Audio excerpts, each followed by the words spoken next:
उज्जवल जम्मू में आपका स्वागत है। मैं हूं राहुल खत्री। आज हम आपको मिलाने वाले हैं एक बहुत ही खास शख्सियत से जिनका नाम है Shaji Khan. Shaji Khan, welcome to Ujjwal Jammu. Thank you sir, thank you. Sir, अगर बात की जाए आपकी जो शुरुआत थी वो कहाँ से हुई और किस किस मेंबर ने आपको शुरुआत में सपोर्ट की? शुरुआत जहाँ तक मैं बता दूँ अपने बारे में, मैं डोडा भद्रवाह से हूँ और मेरे डैड एक्चुअली भद्रवाह से हैं, मेरी मॉम दिल्ली से हैं। और शुरुआत मेरी डोडा से ही हुई है स्कूलिंग में। तो स्कूल में जब था तो हमारे पास तब एक या दो ही मौके होते थे जब हम खुद को प्रूव कर पाते हैं एक्टिंग फील्ड में या किसी भी ऐसे एंटरटेनमेंट की फील्ड में। वो थे 15 अगस्त या 26 जनवरी। और ये था कि बचपन से मिमिक्री का काफ़ी शौक़ था। मैं मिमिक्री करता था, एक्टर्स की आवाज़ें निकालना, बट एक्टर नहीं था, सिर्फ मिमिक्री आर्टिस्ट था। और वहीं से एक शौक़ था। फिर वहाँ पे एक मेरे टीचर थे मिस्टर राजीव राणा जी, जो कि मेरे सबसे पहले गुरु भी हैं। उनके आशीर्वाद और दुआ के बिना मैं शायद आज कुछ भी नहीं हूँ और उन्हीं की वजह से यहाँ तक पहुँच भी पाया हूँ। तो राजीव राणा सर ने मुझे कहा था कि हमारे यहाँ पे एक थिएटर ट्रेडिशन भी होता है जम्मू में। थिएटर भी है, कल्चर थिएटर भी है, जिसमें हम लोग स्टेज पे लाइव परफॉर्मेंस देते हैं 1.5 घंटे की, 1 घंटे की। तो ट्राई करना चाहिए। देन सडनली फिर जम्मू के लिए रुख हुआ, जम्मू में आना हुआ पढ़ाई के लिए। और फिर पढ़ाई के बाद सोचा कि एक ट्राई करते हैं। सर ने मुझे कहा था कि भाई कुछ हालात ऐसे बने थे कि मैंने भी सोचा कि चलो उन हालातों के बीच में अगर ये चीज़ कुछ अच्छा दिल को राहत दे दे तो बेटर रहेगा। और फिर थिएटर ज्वाइन किया। थिएटर में शशि सर मिले, जो कि बहुत ही कमाल के डायरेक्टर, मुझे लगता कि डायरेक्टर ही नहीं बल्कि कमाल के इंसान हैं। And I don't think so कि उनके जैसा इंसान मैंने अपनी लाइफ में कहीं देखा है। वो हैं तो मैं हूँ, वो नहीं तो मैं भी नहीं। और फिर आदित्य भैया मिले, रितु दीदी मिले और बहुत सारे ऐसे लोग इस फील्ड में मिलते गए जिन्होंने बहुत अच्छा साथ दिया और बहुत सपोर्ट किया, सिखाया, डांटा, हर तरह से मतलब सपोर्ट किया। और आज आपके सामने हूँ। शाह जी, अगर बात की जाए, जैसे आपने अभी सपोर्ट की बात की, तो फैमिली सपोर्ट कितना था? कौन कौन लोग जो फैमिली में आपको सपोर्ट करते थे? वेल, फैमिली सपोर्ट की जहाँ तक बात है तो डोडा में जहाँ तक से है तो मेरे डैड वगैरह मतलब 25-26 जनवरी या 15 अगस्त जब होता था तब तो काफ़ी सपोर्ट होती थी। लेकिन जम्मू में जहाँ तक है फैमिली सपोर्ट ऐसी रही है कि मतलब क्या कहूँ, मतलब कभी कभी कुछ बातें कहते हैं ना कि इंसान कह नहीं पाता, बट खामोशी बहुत कुछ कह जाती है। So it was quite okay, ठीक है। हाँ, बट सिस्टर्स की काफ़ी सपोर्ट रही। मेरी बहनें हमेशा मुझे सपोर्ट करती हैं, हमेशा इनक्रेज करती हैं कि नहीं बहुत अच्छा करता है, you are good, you are very talented. So ठीक है। आपने जब से थिएटर की शुरुआत की तब से ज़्यादा प्रेफरेंस किसको दी? कोई एक सीरियस रोल को लेके या फिर कॉमेडी की तरफ ज़्यादा आपका झुकाव रहा? वेल, राहुल भाई, ऐसा रहा ज़िंदगी में कि मेरा ये मानना है, अपना पर्सनली मानना है कि देखिए अगर लोग 1 या 1.5 घंटा निकाल के आपको देखने आ रहे हैं तो मैं कभी नहीं चाहूँगा कि लोग रोके जाएं। ऐसा नहीं है कि मैंने सीरियस रोल नहीं किए, कभी कभी सीरियस रोल भी किए, लेकिन मेरा खुद की प्रेफरेंस हमेशा ये रहती है कि अगर लोग आपको देखने आ रहे हैं तो 1 घंटा वो अपनी सारी टेंशन, क्योंकि आप जानते हैं कि आजकल की ज़िंदगी जो है हर इंसान भाग दौड़ में लगा हुआ है, पैसे की कमाई है, रिश्तों को बचाना। रिश्ते तो आजकल कहाँ रहे ही नहीं है। जब तक स्मार्टफोन आ गए अब तो शायद मुझे लग रहा है बाप बेटा भी एक जगह पे बैठ के भी मतलब शायद बात ही नहीं कर पाते, या फ़ोन में लगे रहते हैं। तो इस तनाव भरी ज़िंदगी में मेरा इसलिए ये मोटो रहता है कि मैं जब भी स्टेज पे चढ़ूँ लोगों के चेहरे पे मुस्कुराहट हो, वो मुस्कुराएं। और इसीलिए मैं हमेशा अपनी हर टैग लाइन में भी जोड़ता हूँ कि मेरा नाम जोकर, बिकॉज मज़ा आता है। जोकर बनने का एक अलग ही मज़ा है, एक अलग ही नशा है। शाजी भाई, बात की जाए कॉमेडी को लेके, देखो कॉमेडी देखने में बड़ी आसान लगती है लेकिन किसी को हंसाना ये आम बात नहीं है। तो कितनी मुश्किल होती है जब आप एक कॉमेडी प्ले तैयार करते हो, उसमें कितनी मेहनत और कितनी मुश्किल होती है उसको तैयार करने में? वेल, कहते हैं कि देखिए कोई भी चीज़ आपको जब तक आप अपने आप को तपाते नहीं हो, जब तक आप मेहनत नहीं करते, आप उस चीज़ को अचीव नहीं कर सकते, उस चीज़ को पा नहीं सकते। सेम चीज़ है यहाँ पे भी। और जहाँ तक बात कॉमेडी की, आप रुला किसी को भी सकते हो। रुलाने का इन द सेंस कि देखिए आप किसी के भी सेंटिमेंट्स को टच करना चाहते हो, बाप के मरने का सीन दे दो, माँ के मरने का सीन दे दो, तो क्योंकि ये हर एक की लाइफ में होता है। और डेफिनेटली अगर आप ये सीन कहीं पे भी देखोगे, इंसान को अपना वक्त याद होता है और डेफिनेटली वो रोता है। रुलाना किसी को बड़ा आसान है, लेकिन जहाँ तक बात हंसाने की है तो आज लोग हंसते बड़ी मुश्किल से हैं। बहुत मेहनत लगती है, बहुत प्रैक्टिस लगती है, क्योंकि comedy is all about timing and punches. और जिस हिसाब से आपके एक्सप्रेशंस रहेंगे, बॉडी लैंग्वेज रहेगी, तो काफ़ी एक लंबा प्रोसेस होता है। स्क्रिप्ट रीडिंग होती है, फिर 10-15 बार हर चीज़ को देखा जाता है कि ये खुद को हंसी आ रही है कि नहीं। सबसे मेन चीज़ होती है कि आप खुद को जब तक एनालाइज नहीं कर पाते, और खुद को एनालाइज करने में आप यकीन मानिए एक प्ले को करने के लिए कम से कम 1.5-2 महीने हमें खाली यही जानने में लग जाते हैं कि हमने करना क्या है और किस तरह से करना है, कितनी शिद्दत से करना है। तो बहुत मेहनत लगती है और हमारी टीम भी ऐसी है कि बहुत अच्छे बच्चे हैं, बहुत प्यारे बच्चे हैं और बहुत ज़्यादा मेहनत करते हैं, बहुत खुल के मेहनत करते हैं। शाजी भाई, अभी कटरा में हुआ था हास्य व्यंग प्रतियोगिता हुई थी जिसमें आपने अव्वल नंबर का स्थान प्राप्त किया, जहाँ हिमाचल से लोग आए थे, पंजाब से लोग आए थे पार्टिसिपेंट जो इसमें पार्टिसिपेट कर रहे थे। ऊपर से गुरु तेजी संधू मैम थे, मिंटू थे कॉमेडियन, तो वहाँ पर आपका पहला प्राइज़ आया। तो क्या कहेंगे उस बारे में, उस एक्सपीरियंस के बारे में? वेल सच बताऊं तो कभी कभी अच्छा लगता है कि जब आप अपनी स्टेट के लिए कहीं पे लड़ते हो तो एक लोगों की और जो ताकत अगर मिलती है ना आपको, वो मिलती है लोगों के भरोसे और यकीन से। मेरे जितने भी प्रशंसक हैं या मेरे देखने वाले हैं जो हमेशा मुझे दुआ करते हैं, प्यार करते हैं, आप बिलीव नहीं करेंगे, अभी मतलब फाइनल होना बाकी था और फाइनल होने से पहले ही कुछ लोगों ने मुझे फेसबुक पे ऑलरेडी टैग कर दिया था कि congratulation for winning this trophy. And I was amazed कि मैं सोच रहा था, एक तरह से बड़े में डर भी लग रहा था, मैं सोच रहा था यार लोगों को इतना भरोसा है, इतना लोगों का प्यार है मुझ पर, तो जिस तरह से लोग मुझे अपनी प्यार और वो आशीर्वाद और दुआएं दिखा रहे हैं कि अभी तो फाइनल होना बाकी और लोगों ने पहले से मुझे टैग कर दिया कि तुम विनर हो, तो वो एक बड़ी ताकत मिलती है उस चीज़ को। फिर मैं सोचता हूँ कि नहीं यार, अब जो भी होगा देखा जाएगा, डरूंगा बिल्कुल नहीं, बस वो डरना छोड़ दिया। और जब एक आर्टिस्ट के दिल से डर निकल जाए तो मेरे जितने भी यंग आर्टिस्ट हैं मैं उनसे सबसे कहूँगा कि आप लाइफ में कभी भी डरिए मत, स्टेज पे बिल्कुल मत डरिए, क्योंकि जब आपके दिल से डर निकल जाता है तो आप बेखौफ होकर वो सब कर जाते हो जो शायद आपने भी नहीं सोचा हो। शाजी भाई, आपने जम्मू के अलावा और कहाँ कहाँ शो किए हैं, कौन कौन सी जगह पे शो किए हैं? वेल स्टैंड अप के शोज़ की बात करूँ, मैंने जम्मू में किए हैं, पंजाब में किए हैं, दिल्ली में किए हैं, गाज़ियाबाद में किए हैं। सो एक काफ़ी अच्छी जर्नी रही है, काफ़ी प्यार मिला है लोगों का हर जगह पे। लेकिन पता नहीं क्यों ये जम्मू से अलग होने का दिल नहीं करता मेरा। एक बोलते हैं ना कि एक मान लीजिए मेरी आत्मा बस गई है यहाँ की मिट्टी में। मैं बड़े लोग मुझे बोलते हैं, काफ़ी लोग कहते हैं यार यहाँ क्या कर रहा है, मुंबई चले जाओ, यहाँ चले जाओ, वहाँ चले जाओ, पर पता नहीं क्यों दिल ही नहीं मानता दिल छोड़ने को ये कहता नहीं कि नहीं यार मैं अभी नहीं जाऊँगा, अभी नहीं जाऊँगा। फिर हर बार सोचता हूँ कि नहीं, अच्छा चलो इस साल निकल जाऊँगा, अच्छा चलो इस साल निकल, पर ऐसा रहता है कि नहीं जा पाता, मन ही नहीं करता। शाजी, देखा जाए कि हर फील्ड में कोई ना कोई गुरु होता है हर एक का। आप किसको गुरु मान के चलते हो, या आपने किससे सीखा हुआ है? थिएटर हो गया या कुछ भी, कॉमेडी हो गया, कहाँ से सीखा हुआ है आपने? देखिए, सबसे पहले जो मेरे गुरु थे जिन्होंने मुझे थिएटर की नॉलेज दी कि थिएटर भी कोई चीज़ है, वो राजीव राणा सर। और उसके बाद जो थिएटर को मुझे पिलाया है, सच कहूँ तो मुझे नहीं लगता कि अगर वो होते तो शायद मैं होता ही नहीं, डेफिनेटली कहूँ। नॉट इवन थिएटर फील्ड बल्कि हर फील्ड में एक बच्चे की तरह, मेरे डैड के गुजरने के बाद उन्होंने बाप की तरह मुझे प्यार किया, मुझे हमेशा सपोर्ट किया, वो है मेरे शशि भूषण सर। और आदित्य भैया के साथ कई साल रहे, कई साल उन्होंने भी सपोर्ट किया, बहुत सारी चीज़ें उनसे सीखी।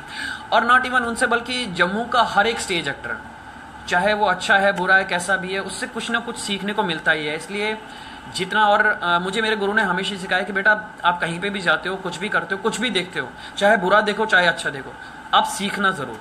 अगर बुरा देखते हो तो ये सीखो कि मैं इतना बुरा नहीं करूँगा, और अच्छा सीखते हो तो आपने ये देखना है कि मैं इससे अच्छा कैसे करूँगा। शाजी भाई, आप मिमिक्री भी सुनने में आया है बहुत अच्छी करते हो, तो कौन कौन से आर्टिस्ट की आप मिमिक्री करते हो? सनी देओल हो गया, सुनील शेट्टी हो गया, गुलशन ग्रोवर साहब आप बड़े अच्छा करते हो, तो आप थोड़ा करके बताएंगे? वेल ये सब तो खैर, वो तो मिमिक्री तो बचपन से मेरे साथ जुड़ी हुई थी, एक्टर तो मैं बाद में बना। तो आपने जिस तरह से कहा मैं ज़रूर करूँगा आपके लिए। सबसे पहले गुलशन ग्रोवर की, क्योंकि आपने कहा कि मैं बहुत अच्छे से करता हूँ, तो इंसान को प्रिपेयर होने में बड़ा अच्छा रहता है कि वो परफेक्ट जिस चीज़ में उससे शुरुआत करे। तो गुलशन ग्रोवर, जिंदगी का मजा तो खट्टा में गन्ना चूस के, बाय गॉड की कसम हवा सिंह तो हवा में बातें करता, पर राहुल भाई आपके नाम में खतरिया, लेकिन लोग तो खतरनाक मुझे कहते हैं, वो भी गन्ना चूस के। बहुत अच्छे शाजी भाई, ये तो थे गुलशन ग्रोवर। अगर बात आ गई सनी देओल की या फिर सुनील शेट्टी की, उसका भी थोड़ा हो जाए। सनी देओल का एक बड़ा प्यारा सा एक शेर है जो मैं हमेशा हर जगह यूज करता हूँ। ओए दूध मांगोगे तो खीर देंगे, मैंने कहा दूध मांगोगे तो खीर देंगे, थिएटर देखने नहीं आओगे तो छीट देंगे, मैं तो आऊंगा। सुनील शेट्टी, भी इंटरव्यू देना, सब लोग इंटरव्यू दे रहे हैं तो मैं क्यों नहीं दूं? मेरा इंटरव्यू ना हो हो नहीं सकता, और आप लिए भी ना चले जाओ, मैं आने नहीं दूंगा। शाहरुख खान साहब, ए राहुल भाई, अरे राहुल तो राहुल तो हर फिल्म में मेरा नाम होता है, और आपने मेरा नाम चला लिया, लेकिन इट्स ओके, क्योंकि नाम है तो ही तो काम है। तो शाजी भाई, जैसे कि आपके प्ले होते हैं चुप कर, जो काफ़ी हिट शो माना जाता है प्ले आपका, जो आपने जम्मू में परफॉर्म किया, जो आपने कटरा में परफॉर्म किया, उसकी डिमांड डे बाय डे बढ़ती जा रही है, तो उसके बारे में आप क्या कहोगे, अपनी पूरी टीम के बारे में क्या कहोगे चुप कर की? वेल, चुप कर की जहाँ तक बात करूँ तो आप बिलीव नहीं करेंगे, एक्चुअली ये प्ले लिखना मजाक मजाक में ही शुरू हुआ था, इसीलिए इस प्ले में इतना मजाक है कि लोग इसको बहुत इंजॉय करते हैं। एंड इस प्ले को जब मैंने लिखा था तब ये सोचा, मतलब ये अपने आप में सोचा था मैंने कि एक माइंड में विजन बनाया था कि इसका जो कैरेक्टर, हर एक कैरेक्टर होगा ना, उस हर कैरेक्टर की अपनी एक पहचान होगी, और इस मकसद से लिखा था। और ऊपर वाले का शुक्रिया अदा करता हूँ, और हमारी जितनी ऑडियंस रही है, जिन्होंने भी देखा है, उन सबका भी मैं बहुत थैंक्स करता हूँ कि उन्होंने उस कैरेक्टर को उतना ही प्यार और उतना ही आशीर्वाद और उतनी ही दुआएं दी जितना मैंने सोचा, बल्कि उससे ज़्यादा दी हैं। और जहाँ तक रहा टीम का सवाल, आपने खुद देखा है प्ले कि किस तरह से एक एक कैरेक्टर ने अपना पूरी जान फूंक दी है। ऐसा लगता ही नहीं कि ये वो इंसान है, ऐसा लगता है कि वाकई वो कैरेक्टर है। और चुपकर की जो टीम है, यकीन मानिए बहुत शिद्दत के साथ, बहुत मैं कहूँगा कि बल्कि शिद्दत भी नहीं, इबादत के साथ उस प्ले को अंजाम देती है, और इतने मज़े लेके, बिकॉज देखिए यही बात है, मैंने इसीलिए बात की थी कॉमेडी की क्योंकि कॉमेडी जब तक हम खुद इंजॉय नहीं करें किसी प्ले को, हम कर नहीं सकते। चुपकर एक ऐसा प्ले है कि जिसे खुद इंजॉय करते हैं हम लोग। जब हम रिहर्सल्स कर रहे होते हैं, आप बिलीव नहीं करेंगे, 10-15 बार तो हमें खुद ब खुद ही मतलब हंसी आ रही होती है रिहर्सल करते करते, और हम कई बार रिहर्सल तोड़ के फिर हंसते हैं, फिर वापस आते हैं ट्रैक पे कि नहीं हमें रिहर्सल करनी है, हम परफॉर्म कर रहे हैं। सो इसीलिए चुप कर एक ऐसा प्ले है, एक वजन है, ताकि लोग भी इसको, इसीलिए उसको इतना एंजॉय करते हैं, इतना प्यार देते हैं, और स्टेज पे मेहनत छलकती है। आप खुद देखते हैं कि किस तरह टाइमिंग के साथ पूरी टीम परफॉर्म करती है, शिद्दत के साथ परफॉर्म करती है, एक जुनून के साथ परफॉर्म करती है। और ये वाकई जो टीम है बहुत ही जुनूनी है, बहुत ही प्यारी और बहुत ही मेहनती है। और यकीन मानिए अगर ये पूरी टीम ना हो तो शायद शाजी खान तो कहीं है ही नहीं, नथिंग, बिल्कुल नहीं, कुछ भी नहीं है। शाजी भाई, बात आती है थिएटर की, तो थिएटर का देखा जाए, अगर जम्मू से बाहर देखा जाए तो थिएटर लोग पैसे खर्च के भी देखने को आते हैं, लेकिन जम्मू में इस तरह का ट्रेंड नहीं है, या लोग कम पसंद करते हैं। क्योंकि एक अगर थिएटर जाना हो मूवी देखने के लिए तो पैसे खर्चने को तैयार हो जाते हैं, लेकिन थिएटर फ्री आने को भी तैयार नहीं होते। उसकी मेन वजह क्या रहेगी? वेल, इस पे बहुत सारे लोगों के बहुत सारे ओपिनियन है, लेकिन जहाँ तक मेरा मानना है कि सबसे बड़ी बात यह है कि मार्केटिंग नहीं है, एक्चुअली पब्लिसिटी नहीं है, और एक लोगों में ना एक वो उस चीज़ को लेके ग्रेस नहीं है। मतलब बोलते हैं ना, जैसे किसी चीज़ को क्यूरियोसिटी होती है लेके, तो थिएटर को लेके ऐसा कुछ भी नहीं है। और ये शायद हम लोगों का ड्रॉबैक है, या फिर आई डोंट नो कि कहाँ से ड्रॉबैक है। मैं इसीलिए, और जहाँ तक आपने कहा कि टिकट्स पे, यहाँ पे हमारे जम्मू में भी एक ऐसा वक्त था जब टिकट पे शो होते थे और लोग देखने आते तो पूरा हॉल फुल होता था। ऐसा सुनने में आया है मेरे, बिकॉज मैं तो नया हूँ, और इसीलिए हमने भी अभी पहल की थी चुपकर के लिए। हमने एक टिकट शो रखा हुआ था, तो काफ़ी लोग आए भी थे उसमें, और मुझे उम्मीद है कि एक जो ट्रेंड स्टार्ट हुआ है, क्योंकि देखिए अब मैं जाहिर सी बात फिर से वही बात करूंगा कि आप कोई सीरियस प्ले करते हो, रोने धोने वाला प्ले करते हो, तो इंसान बोलता है कि यार मैं फ्री भी ना देखूं तो मैं पैसे दे के वो चीज़ क्यों देखूं। लेकिन वही चीज़ अगर आप कॉमेडी कर रहे हो और लोगों को हंसा रहे हो, खुश कर रहे हो, एक मज़ा आ रहा है, बिकॉज देखिए लोग आते हैं तो अगर हंसते हैं, मुस्कुराते हैं, एक मोमेंट देखते हैं हंसने का, तो वो उनके माइंड में रह जाता है, और वो माइंड में अपने घर तक साथ लेके जाते हैं, एंड देन वो अपने घर पर ही बताते हैं यार आज बड़ी कमाल की चीज़ देखी, तो डेफिनेटली उसके लिए वो पे भी करेंगे। इसीलिए मेरी हमेशा से कोशिश रहती है कि कॉमेडी ही करूं, ताकि एक ट्रेंड जो है वो अच्छा सेट हो और एक अच्छा चेंज हो। शाजी भाई, इस फील्ड में क्या हर फील्ड में सीनियर्स होते हैं, जूनियर्स होते हैं, जिनसे आपको सीखने को मिलता है? रही बात इनकी कितनी सपोर्ट मिलती है, अगर कोई नया आर्टिस्ट यहाँ पर आया, सीनियर्स का कितना अच्छा रोल रहता है उसको बूस्टअप करने के लिए? वेल, जहाँ तक बात सीनियर्स को बूस्टअप करने की है, let me tell you one thing Rahul भाई, कि हमारे जो सीनियर्स हैं नो डाउट बहुत ज़्यादा सपोर्टिव हैं, बहुत अच्छे हैं। बहुत सारे सीनियर्स ऐसे हैं जो मुझे मतलब अपने लेवल पे ले जाके, अगर मुझसे कोई गलती भी होती है तो बड़े प्यार से समझाते हैं कि ये चीज़ गलत है, इसको ऐसे करना है, क्योंकि इंसान देखिए कोई भी परफेक्ट नहीं होता।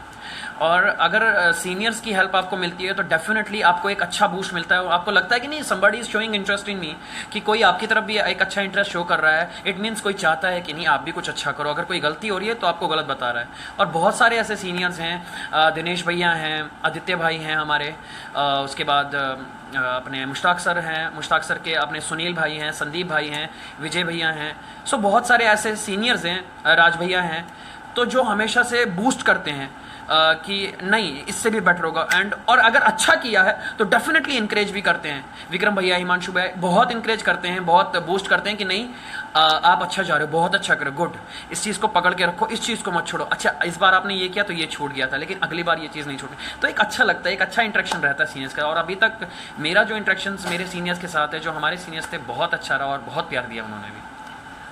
आपको मैं बता दूं, ये जो हमारे साथ शख्स बैठे हैं बहुत अच्छे कलाकार हैं ही और बहुत अच्छे जादूगर भी हैं। हम आपको इनकी कुछ जैसे कहते हैं एक्स्ट्रा को करिकुलर एक्टिविटीज़ वो भी दिखाएंगे, जो ये जादू हमारे साथ हमारे सामने हमारे दर्शकों को दिखाएंगे। सर कुछ जादू हो जाए जो आप करते हो? वेल एक्चुअली जादू का ऐसा नहीं है, मैं कोई बड़ा जादूगर हूँ। वेल मैं करगिल में एक शो के लिए गया हुआ था जहाँ पे मैजिशियंस आए हुए थे, तो वहाँ से थोड़ा बहुत शौक पड़ गया था। तो ऐसे ही शौक में बस ये थोड़ा सा जो कार्ड की ट्रिक्स होती हैं, वेल मैं आपको दिखा देता हूँ, कार्ड की ट्रिक्स होती हैं वही मैं करता हूँ। ये सिंपल कार्ड्स हैं, देयर आर नॉर्मल, ये नॉर्मल कार्ड्स हैं, आप देख सकते हो, इसमें कोई भी ऐसा नहीं है, नथिंग। सो मैं इनको अच्छे से शफल कर रहा हूँ, जब तक आप मुझे कहोगे मैं तब तक शफल करता हूँ। जी बस श्योर श्योर। ओके, नाउ आपका जहाँ दिल करे मुझे रोक दीजिएगा, मैं उस साइड देख रहा हूँ। बस sure ji. Is it okay? ये लीजिए, जहाँ पे आपने मुझे रोका है आप वो वाला कार्ड ले लीजिए। ले लिया जी। ओके, आपको कार्ड देख लीजिए, देख लिया? देख लिए। ओके, अब कार्ड को छुपा लीजिए। छुपा लिए। Okay, now you have to just think about the card. जी। और मैं ये कहूँगा वो चिड़ी की 3 है, द 3 ऑफ क्लब्स। वाह, ये देखिए जादू इसे कहते हैं। इन्होंने कार्ड जो मुझे कहा कि आप कोई भी कार्ड निकाल लीजिए और बाद में बताया वही। सर कोई और ट्रिक हो जाए इसी तरह की? Sure, एक बार तो देखने वाला कह सकता है इसमें कोई ट्रिक हो सकती है। Okay, sure ji. Now I will show you one more trick. ये यहाँ पे इतने सारे कार्ड्स पड़े हैं सर। जी। मैं यहाँ से कोई भी रैंडमली एक कार्ड उठा के ये बोलता हूँ आपको, आप अपनी जेब में रख लीजिए ताकि इसको मैं टच भी ना कर पाऊँ, उठा करके, ना आप देखिएगा ना मैं देखूँगा। ठीक। Is it okay? जी। Now you have to choose any 3 cards. आप कोई भी 3 कार्ड इसमें से चूज कर लीजिए। Okay, it's 1। Okay, it's 1, 2, it's 2, one more time, 3, it's 3। Okay, now अब आपकी बारी है सर। इन तीनों में से कोई भी एक कार्ड आप अगर आप चूज करना चाहो, कोई भी एक card, you have to do it suddenly. कोई भी बता दीजिए, बता दीजिए साथ साथ में। ओके, इसको रिमूव करना है? श्योर। नाउ इन 2 में से कोई एक कार्ड अब आप जो श्योर इसको भी रिमूव करना है? बिल्कुल। ओके, देन आपने लास्ट में चूज किया है क्लब, यानी कि चिड़ी। इन्होंने चूज किया, क्या मैंने आपको इसके लिए मजबूर किया? जी नहीं, चिड़ी was chosen by you. Okay, you have to choose any four any 3 cards more. आप 3 कार्ड और चूज कर लीजिए। Okay, 7, 6 and 8। ओके, अब आप देख सकते हैं यहाँ पे एक नंबर है, इंक्रीजिंग ऑर्डर में एक नंबर चल रहा है, 6, 7, 8 एंड 4। और क्लब आपने पहले चूज किया था, चिड़ी इन्होंने पहले चूज किया। अब हम नंबर ढूंढते हैं कि कौन सा नंबर मिसिंग है इन चारों में। नंबर कौन सा मिसिंग है? 5 मिसिंग है। और आपने चूज क्या किया था? 4 चिड़ी का 4 और नंबर 5, मतलब द 5 ऑफ क्लब जो है वो बीच में मिसिंग है, जो कि आपने चूज किया। क्या मैंने कहा आपको ये रैंडमली नंबर 6, 7, 8 निकालने के लिए? जी नहीं कहा। अब जो कार्ड मैंने आपको सबसे पहले आपकी जेब में डाला था वो बता दीजिए कौन सा है। कैमरे को भी दिखा दीजिए। 5। चिड़ी का 5। शाजी भाई ये कैसे कर लेते हो? अगर ऐसी इसकी बात देखी जाए, ट्रिक्स तो चलो ठीक है, ये कैसे आप इसको अंजाम देते हो? वेल मैजिक में सबसे एक अच्छी बात जो मैंने सीखी है वो ये है कि जो मैजिशियन होता है वो हमेशा अपनी ऑडियंस के दिमाग से खेलता है। जी। और बस ये दिमाग की ही बात है, दिमाग तो से ही आप सामने वाले को हिप्नोटाइज कर देते हो? वेल ऐसी कुछ नहीं है कि मैं हिप्नोटाइज कर देता हूँ, बट कुछ चीज़ें सीक्रेट रहे हैं तो अच्छा है। अच्छा है। तो शाजी भाई रही बात चुपकर 1 तो काफ़ी अच्छा गया, चुपकर 2 की अब मतलब आने वाला है, तो उसकी कहाँ तक तैयारी पहुंची है और कब तक ये थिएटर में देखने को मिलेगा? वेल चुपकर 2 जो है उसकी एक्चुअली बहुत ज़्यादा डिमांड चल रही है। एक्चुअली मैं जब भी कहीं जाता हूँ, कोई फ्रेंड्स मिलते हैं, कुछ भी मिलते हैं, इवन कि अभी चुपकर के लिए मैं पोस्ट डालता हूँ तो स्पेशली पोस्ट पे मेरे कमेंट आते हैं कि ये 2 है या 1 है। तो काफ़ी डिमांड है। वेल 2 की मैं बता देता हूँ सब लोगों को कि स्क्रिप्ट जो है कम्प्लीटली रेडी है। स्क्रिप्ट मैंने कंप्लीट कर दी है 2 की, और इंशाअल्लाह ताला बहुत जल्दी रब की, ईश्वर की, अल्लाह की, भगवान की कृपा रही तो मैं बहुत जल्द से जल्द उसको ऑन फ्लोर भी ले आऊँगा। और इस बार ये है कि पहली बार मैं डायरेक्ट करने जा रहा हूँ कोई प्ले, और वो चुप कर 2 ही है जो मैं डायरेक्ट करूँगा इस बार। आदित्य भैया ने भी मुझे मौका दिया है कि 1 मैंने डायरेक्ट किया था, तो 2 भी इस बार 2 डायरेक्ट कर मैं चाहता हूँ। So I will do my level best, और मुझे यकीन है कि जितना प्यार आपने 1 चुप कर 1 को दिया है, उतना ही प्यार, बल्कि उससे कहीं ज़्यादा प्यार आप चुप कर 2 को भी दोगे, डेफिनेटली। बात रही जादूगरी की, और बात रही आपकी थिएटर एक्टिंग की या कॉमेडी की, इसके अलावा आप शायरो शायरी या गाने भी गाते हो? वेल हाँ, थोड़ा बहुत शौक है, और मैं पोइट्री वगैरह भी लिखता हूँ। मेरी डायरी वहाँ पड़ी है पूरी की पूरी, जी, वो लिखी हुई है मेरी। सो एक शौक है ये भी लिखने का। तो कोई गाना या शेर हो जाए? वेल अपनी खुद की लिखी हुई हाँ, सुना खुद देता की हूँ। कंपोजिशन। ओके, मैं खुद का लिखा हुआ कुछ सुना देता हूँ। एक बहुत ही प्यारी सी गज़ल है कि चुपचाप जीने की इबादत सी हो गई है, हर ज़ख्म को सीने की इबादत सी हो गई है, तन्हाइयों का शौक़ है और आंसुओं से प्यार, इस ज़िंदगी से मानो बगावत सी हो गई है, कि बेचैनी सी छाई है और दिल में तड़प भी, लगता है हमको तुमसे मोहब्बत सी हो गई है, कि तेरी आंखों में है चेहरा किसी गैर का सनम, तेरी आंखों में है चेहरा किसी गैर का सनम, हमको भी आईनों से अब नफ़रत सी हो गई है, कि मुजरिम नहीं है शाज़ी फिर भी न जाने क्यों, मुजरिम नहीं है शाज़ी फिर भी न जाने क्यों, दुनिया तमाम सारी अदालत सी हो गई है, कि चुपचाप जीने की अब आदत सी हो गई है। बहुत बढ़िया शाजी जी। मुझे ऐसा क्यों लगता है कहीं ना कहीं दिल पे वो घाव लगे हैं जो कविता के जरिए बाहर आते हैं। तो अगर शाजी की बात की जाए, अभी तक शाजी सिंगल हैं या रेडी टू मिंगल हैं?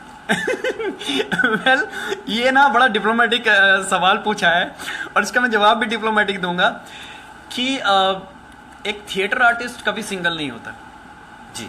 मेरे साथ हमेशा मेरी स्क्रिप्ट्स होती हैं, मेरे कैरेक्टर्स होते हैं, मैं हर पल कोई ना कोई कैरेक्टर जीता रहता हूँ, और हर पल कोई ना कोई ज़िंदगी जी रहा होता हूँ।